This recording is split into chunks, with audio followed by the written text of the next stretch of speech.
Hey designers, in this video, I'm going to show you how to create this bold cinematic text effect inspired by the Chinese Thunderbolts character posters using English alphabets in CorelDRAW. All right, so let's get started.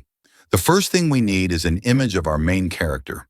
We'll be using two versions of the same photo, one in PNG format with a transparent background, which will help us place it cleanly over the design, and another in JPG format, just in case we need a version with a background for comparison or texture work. Before we apply the perspective text effect, the first step is to create some guidelines using the freehand tool. These lines will act as a framework that helps us accurately position and align the text later on.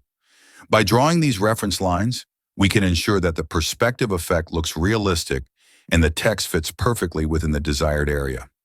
This technique makes it easier to control the shape and angle of the text, so our final design appears clean and professional.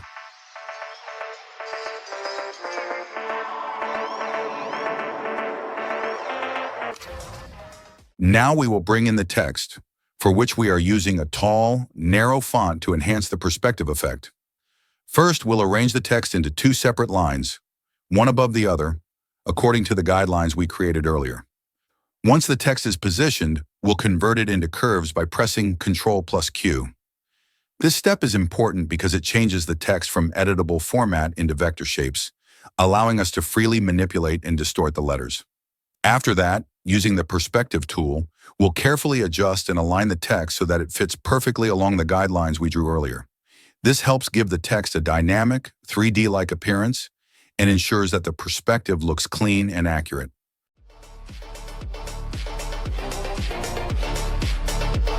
Now we will add the second text and apply the same method to it as well.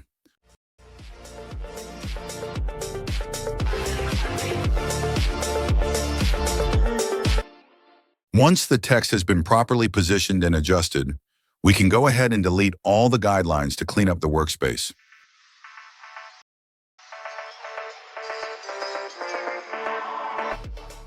Now, to make the overall text effect even more unique and visually appealing, we'll add some additional design elements. These could include highlights, shadows, background shapes, or other creative effects that help enhance the overall composition and give it a more polished, cinematic look. Once we're done refining the main text, we'll move on to placing the Marvel Studios logo at the bottom of the design, along with the movie title. This final touch helps complete the layout and gives it that authentic, poster-like feel, just like what you see in professional movie promos or title screens.